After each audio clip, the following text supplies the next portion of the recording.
दोस्तों, भगवान श्री कृष्ण ने महाभारत काल में ही कलयुग का वर्णन कर दिया था। कलयुग में लोग कैसे होंगे, जीवन कैसे व्यतीत होगा, लोगों का व्यवहार एक दूसरे के प्रति कैसा होगा, यह सब उस काल में ही बताया जा चुका था। यहाँ हम प्रस्तुत करेंगे भगवान श्री कृष्ण द्वारा कलयुग के बारे में बताई गई 5 कड़वी बातें, जो आज 100% सच हो रही हैं। महाभारत काल में पांचों पांडवों के मन में कलयुग के बारे में जानने की इच्छा थी। उन्होंने एक बार भगवान श्री कृष्ण से पूछा कि कलयुग में मनुष्य कैसा होगा, लोगों के विचार कैसे होंगे और मोक्ष प्राप्ति कैसे होगी। ये प्रश्न सुनकर भगवान श्री कृष्ण ने पांचों पांडवों को वन में जाने के लिए कहा और यह भी कहा कि जो कुछ भी तुम वहां देखो मुझे विस्तार में आकर बताना। पांचों भाई वन में जाकर वापस आए और भगवान श्री कृष्ण को क्या बताते हैं, चलिए जानते हैं। युधिष्ठिर महाराज ने एक 2 सूंड वाले हाथी को देखा और ये देखकर वो बहुत आश्चर्यचकित हो गए। जब उन्होंने भगवान कृष्ण को इस दृश्य के बारे में बताया तो भगवान ने उत्तर दिया कि कलयुग में ऐसे लोग राज्य करेंगे जो बोलेंगे कुछ और करेंगे कुछ और। ये लोग दोनों ओर से शोषण करेंगे। भीम ने देखा एक गाय को जो बच्चे को इतना चाट रही थी कि बच्चे का रक्त निकल आया। भीम यह देखकर दंग रह गए और भगवान श्री कृष्ण से इसका अर्थ पूछा। श्री कृष्ण ने बताया कि कलयुग का मनुष्य अपने बच्चों से इतना आसक्त होगा कि ऐसी ममता के कारण बच्चों का विकास ही रुक जाएगा। यदि किसी का पुत्र साधु बना तो सब उसके दर्शन करेंगे, परंतु यदि उसका खुद का पुत्र साधु बना तो दुखी हो जाएंगे, रोएंगे कि मेरा पुत्र किस राह पर जा रहा है, इसका क्या होगा।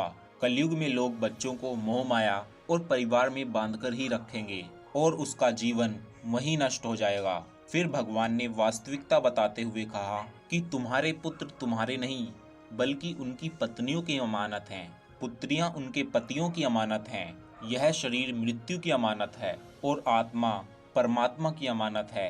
अर्जुन ने देखा एक पक्षी जिसके पंख पर वेद की रुचाई लिखी हुई थी, परंतु वो एक मनुष्य का मांस खा रहा था। यह देखकर अर्जुन हैरान हो गए। इस पर भगवान ने बताया कि कलयुग में ऐसे लोग होंगे जिन्हें विद्वान कहा जाएगा, किंतु उनकी मंशा यही होगी कि किसकी जल्दी मृत्यु हो और उसकी संपत्ति को अपना लिया जाए।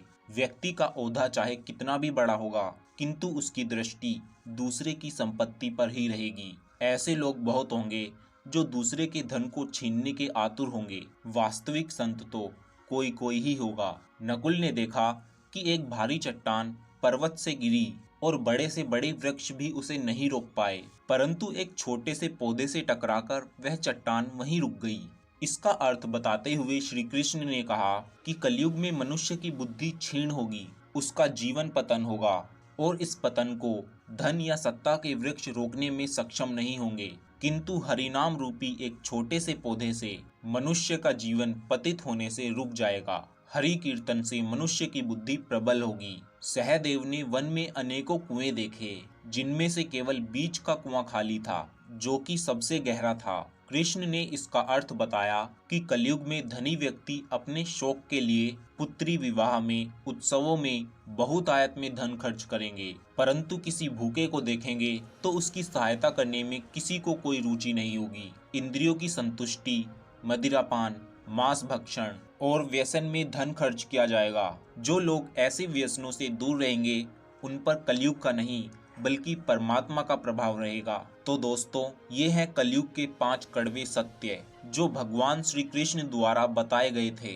और आज सच भी हो रहे हैं। हम अपने आगे की वीडियोस में भी चर्चा करते रहेंगे भगवत गीता, रामायण, महाभारत तथा अन्य वेदों के तथ्य की। आपको हमारा आज का एपिसोड कैसा लगा हमें कमेंट करके जरूर बताइए। वीडियो को शेयर भी करें और हमारे चैनल को सब्सक्राइब जरूर करें ताकि आने वाले वीडियोस से भी आपको रोचक जानकारियां मिलती रहें। जय श्री कृष्णा।